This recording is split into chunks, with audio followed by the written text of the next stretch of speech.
ఇక్కడేమో హాలీవుడ్ అంటున్నారు తీసుకెళ్తామని, ఎక్కడికో తీసుకెళ్తామని అంటున్నారు ఆయన. వాళ్ళు ఎక్కడికో వద్దు, మేము ఇక్కడ ఆంధ్రప్రదేశ్ వెళ్ళిపోతాం అంటున్నారు. మీరు స్వాగతిస్తారా లేదా కూటమి ప్రభుత్వంగా, అది చెప్పండి. ఇప్పుడు వాళ్ళు వెళ్ళిపోమన్నారనో లేకపోతే వాళ్ళు వస్తామని స్వాగతించడం కాదు. ఇక్కడ ఆంధ్రప్రదేశ్ అనేది ఒక క్రమశిక్షణగా ఇండస్ట్రీకి ఏం చేయాలనే ఒక సంకల్పంతో ఉంది. వాళ్ళు వెళ్ళపోమని అనకపోయినప్పటికీ ఇండస్ట్రీని ఎలా డెవలప్ చేయాలి, ఆంధ్రప్రదేశ్ లో ఉన్న పర్యాటక ప్రాంతాలకి ఇండస్ట్రీతో ఎలా ముడిపెట్టాలి, ఇక్కడ ఎలాంటి అంశాలతోటి కొంచెం ఎంప్లాయ్మెంట్ క్రియేషన్ ఎలా జరగాలి అనే దాని మీద ఆల్రెడీ జరుగుతుంది. దాని మీద ఒక వర్క్ జరుగుతుంది. ఇప్పుడు వచ్చిన తర్వాత ఖచ్చితంగా ఇండస్ట్రీకి సానుకూలమైన వాతావరణం ఎక్కడైతే క్రియేట్ చేయడం జరిగింది. అది తెలంగాణ ఉండమంటుందా పొమ్మంటుందా అనే దాన్ని దాటి మేము చెప్తున్నాము. రైట్, సత్యనారాయణ గారు మాట్లాడతారు. సత్యనారాయణ గారు చెప్పండి, కంక్లూడ్ చేయండి.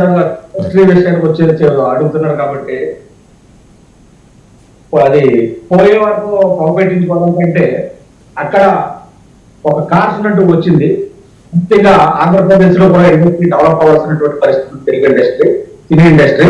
ఎందుకంటే గాలి వినోద్ కుమార్ గారు మన ప్రెస్ మీట్ పెట్టి ప్రొఫెసర్ మీకు ఇక్కడ మీరు పోంటే అంటే గతంలో కేసీఆర్ గారు ఏ విధంగా పేద బిర్యానీ మాటల దగ్గర నుంచి మీకు ఆంధ్రాలో పర్యటన, ఎక్కడ పర్యటన, హైదరాబాద్ లో పర్యటన, ఏ విషయాలు వచ్చారు ఆ విషయాలు రాకుండా ఒక ఇండస్ట్రీ నుంచి వచ్చిన నేతల మనకు డిప్యూటీ సీఎం గా ఉన్నారు కాబట్టి ఏదో రకంగా దాని మీద ప్రత్యేక దృష్టి పెట్టి మన పర్యటన ఇందాక మేడం గారు అన్నట్టు పర్యాటక పాతకొండలు అంటే మన ఇండస్ట్రీని మనం డెవలప్ చేసుకోవడంలో తప్పేమీ లేదు. ఇందాక చెప్పాను కదా, పోయే వరకు పొగపెట్టించుకోవడం కంటే ముందుగా మనం మేలుకొని మన సమస్యను సరిదిద్దుకోవడంలో తప్పు లేదు. ఇప్పుడు చూస్తున్నాం అక్కడ ఉన్నటువంటి చాలా ప్లేసెస్ ఉమ్మడి ఆంధ్రప్రదేశ్ లో ఉన్నటువంటి ఉమ్మడి ఆంధ్రప్రదేశ్ లో ఉన్నప్పుడు ఉన్నటువంటి బెనిఫిట్స్ అన్ని కూడా అక్కడ కోల్పోయారు తెలంగాణ వాళ్ళు. చాలా మనం చూస్తున్నాం ఆ ఏరియా అంతా కూడా, నాంపల్లి ఏరియా కానీ లేకపోతే లగడ్కపూర్ ఏరియా కానీ నేను మన స్వయంగా వెళ్ళినప్పుడు చూసినప్పుడు అక్కడ ఖాళీ ప్రాంతాలు, ఖాళీ లాడ్జెస్, ఖాళీ ఆఫీసెస్ ఇవన్నీ కూడా చూసాం.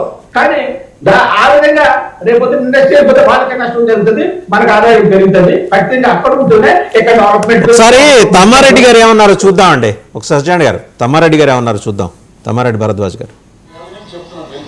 15-20 ఏళ్ళ నుంచి చెప్తున్నా బెనిఫిట్ షో అనేది వేయకూడదు, ప్రీమియర్ షో వేయకూడదు. వేయచ్చు ప్రీమియర్ షో, మేము వేసేవాళ్ళం. మేము మొగుడు వాళ్ళ సినిమాకి 20-25 ప్రీమియర్ షోలు వేసా ఫ్రీగా. అక్కడ మన జనానికి మెడ్రాస్ లో ఉన్న అందరికీ చూపించేసాం సినిమా. ప్రీమియర్ షో అంటే ఆల్మోస్ట్ ఫ్రీగా చేసేవారు. ఇప్పుడు ప్రీమియర్ షోలు అంటే దాన్ని డబ్బులు చేసుకున్నారు, దాన్ని క్యాష్ చేసుకున్నారు. అది మొన్న అంతకుముందు వీడియోలు నేను పెట్టాను. మనకి సినిమాకి తేడా వచ్చేది 100 కోట్లు. హిట్ సినిమా, ఫ్లాప్ సినిమాకి అయితే ఫ్లాప్ అయితే ఏ రూపాయి తేడా రాదు. టికెట్ రేట్ పెంచినా తేడా రాదు, టికెట్ రేట్ తగ్గించినా తేడా రాదు. సో ఈ పెంచిన 100 కోట్లు వచ్చిందంటే 1000 కోట్లు చేస్తున్న సినిమా. 1000 కోట్లు చేసిన సినిమాకి 100 కోట్లు దగ్గర పంపే ఉండదు. ఎందుకంటే 500 కోట్లు మీకు సినిమా తీయమా ఎంత ఖర్చు పెట్టినా కానీ.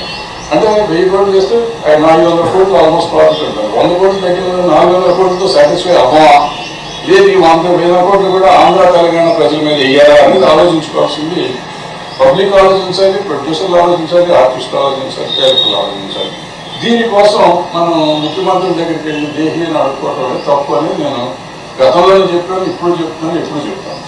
రైట్, ఫైనల్గా వెంకటేశ్వర రెడ్డి గారు, దేహి అని అడుక్కోవడం తప్పు అంటే మీ దగ్గరకు వచ్చినా తప్పే, రేవంత్ రెడ్డి గారి దగ్గరకు వచ్చినా తప్పే. అదే ఆయన బిజినెస్గా రాయల్గా చేసుకుందాం మనం ఒకరి దగ్గరికి వెళ్ళేందుకు అనేది ఆయన భావన. ఆ రాయల్గా చేసుకోకుండా ఈ వెళ్ళి దేహి అనడంలోనే, ఆయన అన్నట్టు దేహి అనడంలోనే బిజినెస్లో ఇంకా ఏదో కావాలి, మనకు ఆశకి హద్దు లేదా అనేది ఆ పాయింట్ చెప్తున్నాడు.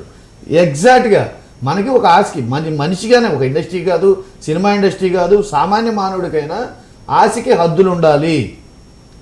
మనకి ఇది సరిపోద్ది అన్న తృప్తి లేనప్పుడు జీవితం ఎంత సాధించినా ఏ